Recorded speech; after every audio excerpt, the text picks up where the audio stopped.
qui sont habités depuis 2014, 94% des gens sont des locataires. Donc, ce n'est pas des propriétaires habitants. C'est-à-dire que nous, dans la plupart des cas, c'est le Pinel qui a fait ça. Donc, ce qui veut dire que l'on est dans cette situation-là. Nous avons aussi d'autres aspects. C'est par exemple des sociétés d'HLM qui achètent des immeubles entiers. Mais bien entendu, les loyers ne sont pas ceux du secteur social.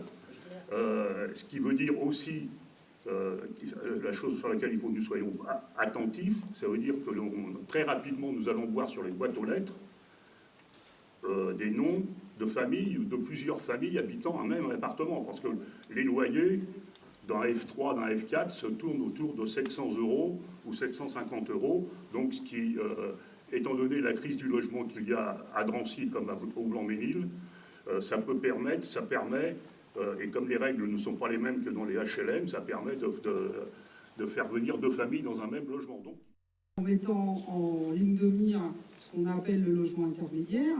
Mais le logement intermédiaire, comme disait M. Ramos tout à l'heure, c'est quoi?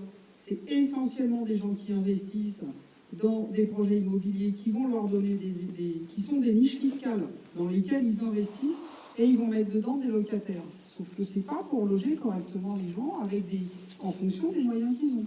Et donc on va se retrouver encore avec des populations qu'on va exporter, puisque c'est ce qu'on a fait pendant des années, on continue de le faire, et on voit ce qui se passe de plus en plus dans des rayons de plus en plus loin. Et ça veut dire modifier la loi SRU, ça veut dire aussi éviter tout ce que proposer des constructions qui ne soient pas du logement abordable. Si on prend l'exemple bêtement de Gaston Rouleau, vous dites Salengro, mais en fait c'est Gaston Rouleau. Hein. La rue c'est Salengro, j'ai Salengro, mais la cité c'est Gaston Rouleau. Faut pas mélanger les choses.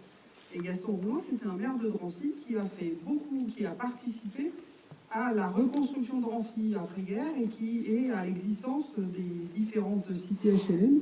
Et il a toutes les stations d'actifs. Sur Gaston Rouleau, la cité, c'est 104 logements.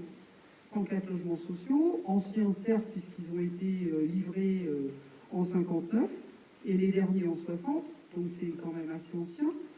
Mais on va détruire on va pas détruire ces 104 logements, on va laisser la tour E et la tour Pénat, on va démolir les 4 petits bâtiments, et on va reconstruire, on va démolir aussi des pavillons autour, on va modifier l'école, on va supprimer sur la même emprise